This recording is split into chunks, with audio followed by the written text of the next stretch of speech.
ज्यांचे असतात आपण विचारायचे ते महाराष्ट्राचे ज्येष्ठ काँग्रेसचे नेते बाळासाहेब थोरात या मतदारसंघातून लोकसभेची वेळ झाली, ज्यांना लढवायची संधी दिली आघाडीच्या वतीने, सगळ्यांच्या वतीने, ते आमदार निलेश लंके, प्रताप जाखरे, व्यासपीठाचे विविध संघटना आहेत, विविध राजकीय पक्ष आहेत, महाविकास आघाडी आणि देश पातळीवर इंडिया नावाची जी संघटना लोकांनी उभी केली, त्या सगळ्यांचे समर्थक आणि सहकारी आणि भर उन्हामध्ये मोठ्या संख्येनं या ठिकाणी उपस्थित राहण्याची भूमिका आपण सगळ्यांनी घेतली. ते बंद भगिनीनं लोकसभेची निवडणूक आली. याच्या आधी मी शेवगावला येऊन गेलो असेल, याच्या आधीच्या निवडणुकीला येऊन गेलो असेल, अन्य कार्यक्रमाच्या निमित्ताने येऊन गेलो असेल, पण एक वेगळी स्थिती आज मला या ठिकाणी दिसते. शेवगावला आल्याच्या नंतर आम्हा लोकांना मारुसा घुले यांचं स्मरण व्हायचं. या जिल्ह्यामध्ये दक्षिणेमध्ये मारुसा घुले असतील, आबासाहेब निंबाळकर असतील, आणि नंतरच्या पिढीचे बबनराव धाकले असतील, या अनेक मान्यवरांच्यावर यानाच्या पद्धतीने काम करण्याची संधी मला स्वतःला मिळाली. आज हे तिघही नाही आहेत, आणि जे आहेत त्यांच्याकडे अपेक्षा की वडिलांची जी विधायक कामाची आणि सगळ्यांना बरोबर घेऊन जाण्याची परंपरा ती जतन करण्याच्या बाबतीत आपण योग्य पावलं टाकतो का नाही याचा विचार करण्याची वेळ नक्की आली. महाराष्ट्रामध्ये अनेक संस्था आहेत, शेतीच्या संबंधित आहेत.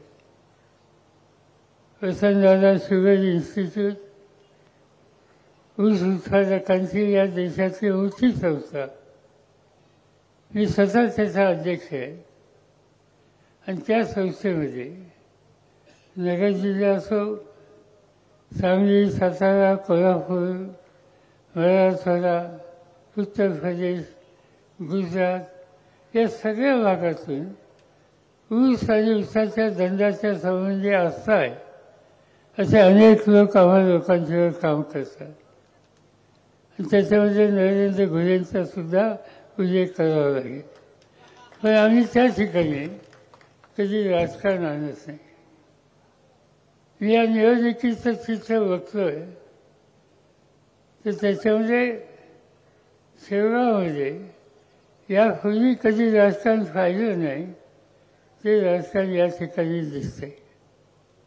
ही निवडणूक देशाची निवडणूक आहे आणि या निवडणुकीमध्ये एकत्र येऊन काही भूमिका महाराष्ट्राने घेतली नाही तर एका संकटाच्या स्थितीला तोंड द्यावं लागेल. आज भारताचं राज्यकारभार ज्यांच्या हातात आहे ते नरेंद्र मोदी असतील, त्यांचे सहकारी असतील, या सगळ्यांना कष्टकरी माणसाच्या, दुष्काळी भागातल्या लोकांच्या, तुमच्यासारख्या विधायक कामाला प्रोत्साहन देणार, तुम्हा लोकांच्या प्रश्नामध्ये किती त्यांना असताय याची शंका आज तुमच्या माझ्या मनामध्ये निर्माण होईल. ही अशी स्थिती आहे. शेती आणि शेतीचा कोणताही धंदा तुम्ही घ्या, कांदा, जे या शेतकऱ्याचं अत्यंत महत्त्वाचं पीक, 2 पैसे खात्रीचं मिळणारं पीक, या देशामध्ये आपण फास होतो, देशाच्या बाहेरही फास होतो. यंदा उत्पादन ठीक होतं. केंद्र सरकारने निकाल घेतला की कांदा बाहेर फासवायचा नाही, अन्य राज्यात फासवायचा नाही. ज्या कांद्याच्या किमती वर जात होत्या, जिल्ह्यात भागाच्या शेतकऱ्याला 2 पैसे मिळायची संधी होत होती, त्याच्यावर बंदी घालून टाकली. अनेक ठिकाणी लोकांनी मागण्या केल्या, हे योग्य नाही. आम्ही लोकांनी आग्रह केला. शेवटी त्याने असा निकाल घेतला. आधी निकाल काय घेतला? पांढरा कांदा जो पिकवतो त्या गुजरातच्या शेतकऱ्यांना त्यांचा कांदा निर्यात करायला परवानगी. ठीक आहे, तुम्ही गुजरातचा शेतकरी हा काय आमचा शत्रू नाहीच, त्याला संधी मिळते, आम्हाला आनंद आहे. पण गुजरातच्या शेतकऱ्याला परवानगी आहे, महाराष्ट्राच्या शेतकऱ्यांनी काय भरं मारलं? आमचा कांदा बाहेर एक्सपोर्ट करायला का परवानगी दिली? फारच चळवळी झाल्या, लोकांची नाराजी झाली. त्या 2 दिवसाच्या पूर्वी काही निकाल घेतल्याची भूमिका आज त्या ठिकाणी दिसते. ही कांद्याची स्थिती, ज्याचा उल्लेख या ठिकाणी आधीच्या वक्त्यांनी केला. सोयाबीन अलीकडच्या काळामध्ये हे पीक असल्याकडे लोक घ्यायला लागले. त्याच्यावर मर्यादा. देशामध्ये साखर, ऊस याचं उत्पादन महाराष्ट्रात 1 नंबरचं आहे. याच्या आधी उत्तर प्रदेश होतं, आता उत्तर प्रदेशचा 1 नंबर आहे. पण यंदाच्या वर्षी महाराष्ट्राचा 1 नंबर. साखर तयार करतो, वरीपासून वयासील करतो, वयासीलपासून आपण इथेनॉल करतो. इथेनॉल हे पेट्रोलमध्ये मिक्स केलं जातं आणि त्यामुळे वाहनाचे प्रश्न कमी होतात. आणि त्यासाठी हा धंदा अत्यंत महत्त्वाचा आहे. त्या ऊसाच्या मर्यादा, साखरेच्या किमतीच्या मर्यादा, इतर करायचंच नाही ही भूमिका. शेती फारच चळवळ झाली, दंगा झाला, मागण्या केल्या. तर या आठवड्यामध्ये काही गोष्टीची धोरणं ही बदलायचा निकाल केंद्र सरकारने केलेला आहे. पण ही उदाहरणं यासाठी मी सांगतोय की हे सरकार तुम्ही घाल घालून काळ्या आईची इमान राखणाऱ्या शेतकऱ्यांनी जे काही उत्पादन केलं त्याला न्याय देण्याच्यासाठी हे सरकार नाही. याउलट तुम्हा सगळ्यांच्या यात्रा कशा वाढतील याची भूमिका आजचे राज्यकर्ते घेतात आणि त्याचा विचार तुम्हाला करावा लागला आहे. सत्ता हातात असते, तिचा वापर लोकांच्यासाठी केला जातो. आज काय दिसते? आज केंद्राची सत्ता मोदी साहेबांच्या हातात आहे. काय निर्णय त्यांनी घेतले गेल्या वर्षात, 2 वर्षात, 10 वर्षात? सतत 10 वर्ष त्यांच्या हातात सत्ता आहे. कधी नोटाबंदी कर, काय झालं नोटाबंदीने? काही दिवस लोक अनेक बँकेच्या दारामध्ये सकाळपासून संध्याकाळपर्यंत नोटा बदलायला लाईनीत उभे होते. एक तर महाराष्ट्रामध्ये नोटबंदीच्या काळामध्ये लाईनीत उभे राहिलेले 700 लोक मृत्युमुखी पडले. त्यांच्या नोटाही बदललेल्या नाहीत, मृत्यूला त्यांना सामोरं जावं लागलं. हा काही निर्णय होता? आणि नोटाबंदीचा निकाल घेतल्याच्या नंतर काळा पैसा बाहेर गेली म्हणजे काही काळा पैसा बाहेर आला. शेतकऱ्याच्या सामान्य माणसाच्या खिशात काही रक्कम पडलेली असं म्हणजे एक दमली त्यांच्या खिशामध्ये पडलेली आहे. अनेक गोष्टी सांगण्यासारख्या आहेत. मध्यंतरी करोनासारखं संकट आलं. आजचे उमेदवार निळेसारखे दुष्काळी भागात येतात. फाळण्यासारखं चालू आहे. करोनाचं संकट आल्याच्या नंतर या नेत्यांनी त्या ठिकाणी करोनाने संकटग्रस्त असलेल्या लोकांच्यासाठी सुविधा केली, कॅम्प केला, 35,000 लोकांना उपाय त्या ठिकाणी केले, डॉक्टर बोलवले, औषधं बोलवली आणि वर्ष 6 महिने हे ग्रस्त स्वतःच्या घरात सुद्धा गेले नाहीत. राहिले ते या करोनाग्रस्त रुग्णांची सेवा करण्याच्यासाठी जी काही व्यवस्था केली त्याच्या बाहेर एक दिवस सुद्धा गेले नाहीत. या प्रकारची ती भूमिका त्यांनी घेतली. आणि त्यावेळेला पुण्यात मुंबईत काय होत होतं, कामासाठी आलेले अनेक लोक पुण्यात सोडून मुंबई सोडून गावाकडे निघाले चालत. हजारो लोक चालत चालत गावाकडे गेले. वाहनाची व्यवस्था नाही, कोरोनाच्या संकटामुळे पथ्य खूप, नियम कठीण. महिला नाही डोक्या गठरं घेऊन घराची बायका मुलं घेऊन ती बाहेर पडली. पण त्यांच्या खर्चाची सोडवणूक करण्यासाठी मोदी सरकारने ठोस पावलं टाकलेली आहेत. निळे संकेतस्थळ सरकारी हक या क्षेत्रात काम करू शकतो आणि ज्यांच्या आता सबल भारताची सत्ता आहे ते मात्र यासाठी काही करू शकत नाहीत. या राज्यकर्त्यांचा विश्वास कसा ठेवायचा हा खऱ्या अर्थानं प्रश्न आहे. सत्तेचा गैरवापर हे या राज्यकर्त्यांचं वैशिष्ट्य आहे. त्यांच्या मनाच्या विरुद्ध एखादी गोष्ट लोकशाहीचा अधिकार आहे, टीका करायचा अधिकार आहे. माझ्या टीका करायचा अधिकार तुम्हाला आहे. मोदींच्यावर महाराष्ट्राच्या मंत्रिमंडळावर एखादं धोरण मान्य नसेल तर टीका करण्याचा अधिकार लोकशाहीमध्ये तुम्हाला मला सगळ्यांना आहे. काही लोकांनी त्या धोरणात टीका केली. काय केलं मोदी सरकारने? अनेक लोकांना अटक करून ठेवली. झारखंड नावाचं राज्य आदिवासींचं राज्य आहे आणि तिथे मुख्यमंत्री आदिवासी आहेत. आदिवासींच्या संकट होतं, त्यांच्या संकटाला केंद्र सरकारची मदत वेळेवर होत नाही आणि म्हणून त्यांनी टीका टिप्पणी केली. झारखंडची राजधानी रांची त्या ठिकाणी लोकांनी आंदोलन केलं. परिणाम काय झाला?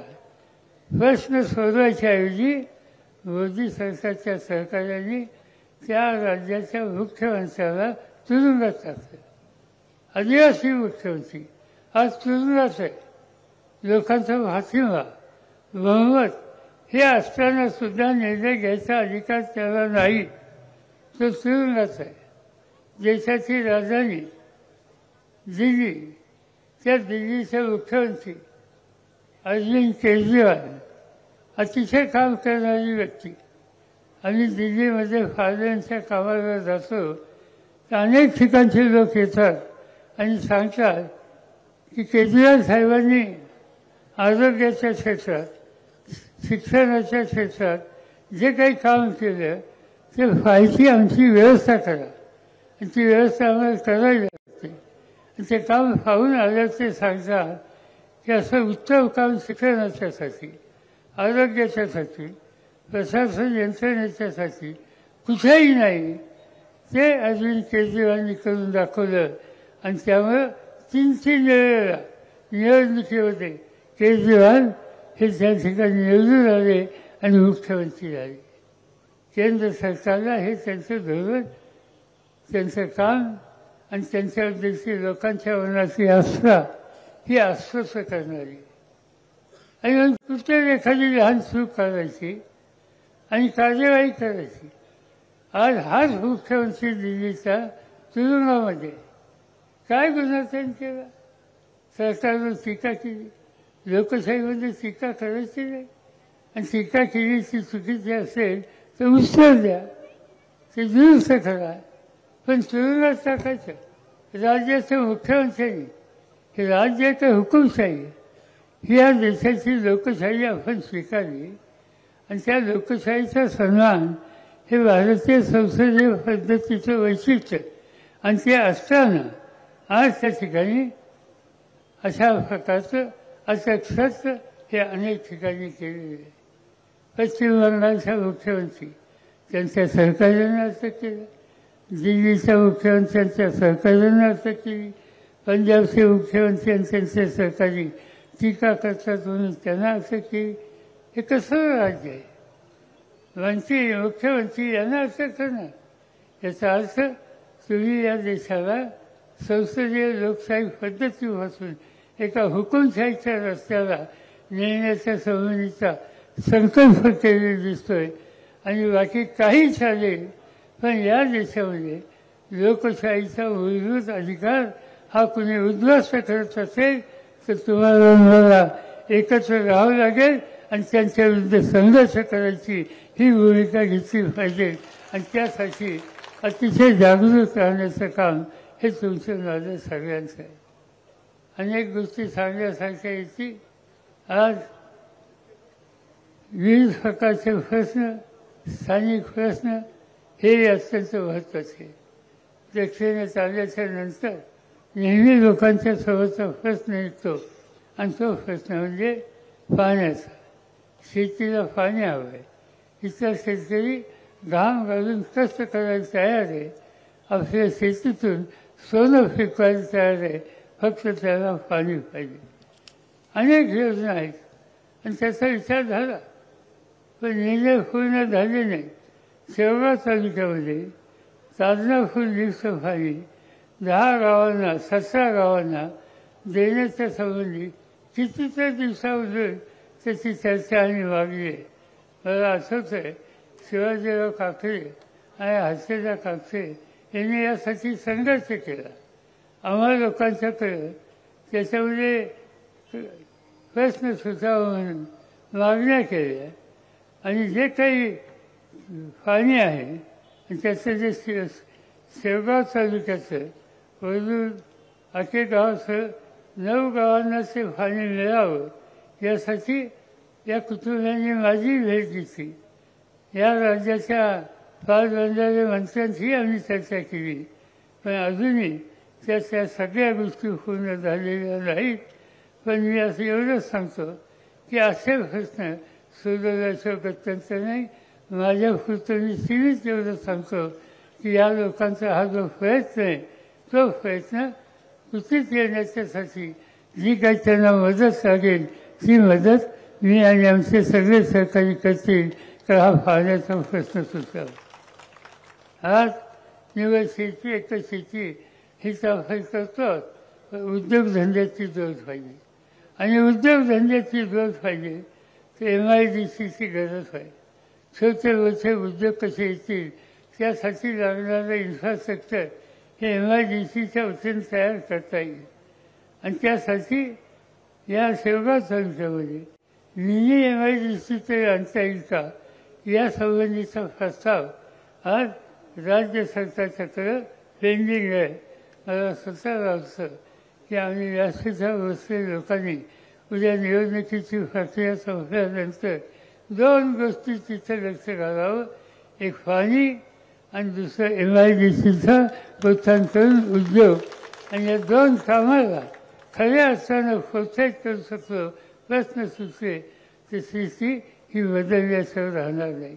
एकेकाळचा अहमदनगर जिल्हा हा दुष्काळी जिल्हा होता. काही भागात पाणी आलं, काही भागात कारखाने आले, दिवसेंदिवस चित्र बदलत आहे. पण हे चित्र बदलून पूर्णपणानं समाधान व्यक्त करावं अशी काही स्थिती या ठिकाणी नाही. आणि त्याच्यामध्ये बदल केला पाहिजे, परिवर्तन केलं पाहिजे, विधायक कामाला प्रोत्साहन दिलं पाहिजे आणि विकासाच्या कामाला गती द्यायला पाहिजे. आणि ती द्यायची असेल तर आज ज्यांच्या हातात सत्ता आहे त्यांच्या मार्फत हे प्रश्न सुटणार नाहीत. आणि म्हणून महाराष्ट्रामध्ये परिवर्तनाची गरज आहे, बदल करण्याची गरज आहे. आणि ती संधी लोकशाहीच्या माध्यमातून आज निवडणुकीमधून आपल्या सगळ्यांच्या समोर आली. आजचे राज्यकर्ते या कामाच्याबद्दल जागृत नाहीत. त्यांचा विश्वासच आहे का नाही याची शंका आहे. आणि ते का मी असं म्हणतो, आज तुम्ही बघा लोकशाहीवर त्यांचा विश्वास आहे का नाही याच्या शंकेला जागा आहे. त्याचं कारण आज कितीतरी गोष्टी अशा आहेत की ज्या ठिकाणी निकाल होत नाही. लोकशाहीमध्ये लोकांनी निर्णय घ्यायचा असतो. आज तुमच्याकडे ग्रामपंचायतीच्या निवडणुका झाल्या, तुमच्याकडे पंचायत समितीच्या निवडणुका झाल्या, तुमच्याकडे जिल्हा परिषदेच्या निवडणुका झाल्या, का नाही होत? लोकशाहीमध्ये तुमचा अधिकार आहे.